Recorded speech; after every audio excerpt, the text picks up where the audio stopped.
There's one neighborhood in the city of Colorado Springs that was the very first planned community.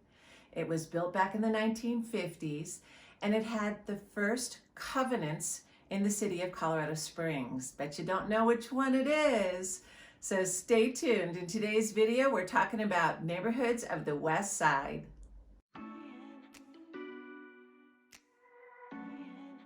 Laura Gallen here with Mountain Prairie Living Empowered by ERA Shields, and in today's video we're talking about a little pocket neighborhood called Pleasant Valley.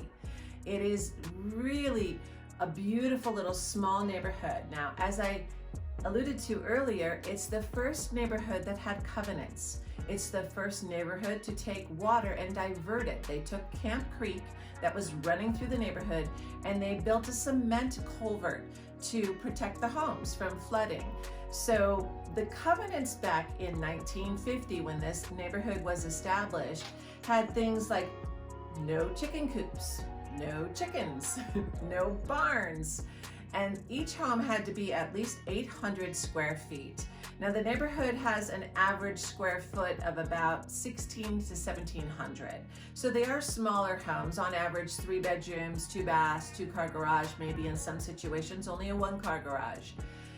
There were a few homes built a little bit later on 31st Street, just between 30th and 31st Street, as you get closer to the park. So this neighborhood is fantastic because it walks right into Garden of the Gods. It's amazing. There's a park right smack in the middle, Westmore Park. It has open fields where soccer games can be played, lacrosse games, there's a baseball diamond, there's a play area for the kids, so it's fantastic for a small neighborhood. People that drive in there usually live there because there's really no way out but to come back to 31st. So it is a nice pocket neighborhood, very quiet and very family oriented. But one of the amazing things is because it was built in the 1950s, there's well-established trees. So some of the tree-lined streets are just fantastic. That really offers a coolness. Now, it's not necessarily a community with fantastic views as we talked about last week, but it's literally blocks from walking into Garden of the Gods if you go to the south. If you go to the north, you're walking into Red Rocks Canyon open area. So there's hiking galore. You can take your mountain bike and head out from the house. You can rock climbing in Garden of the Gods if you're a rock climber, but tons of hiking all around you. So it's a very desirable neighborhood.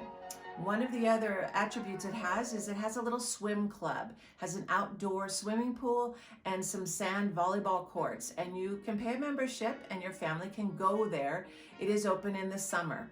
There is a Hobart Elementary School right there in the neighborhood, and it's just fantastic little neighborhood. So in the last 6 months, there were 27 homes that sold. The average days on market was 8. And I'll tell you, they move faster than that. So square footage on average about 1,660 square feet. The average price in the last 6 months was $453,000. The median price was $440,000. So if this is a neighborhood that you like from watching this video, then click the link below. There's a link to the MLS for this neighborhood. So if it's something that you're watching because you wanted to take a look at this neighborhood, then definitely look in the description box. Of course, my contact information is there too. If you're moving to Colorado Springs, feel free to reach out to me. And if this is a nice pocket neighborhood that you like, you may like checking out Crystal Hills, and that's the video that'll be right at the end of this one. So thanks so much for watching. I hope you enjoyed this video. It's pretty cool. I think you'd like the neighborhood.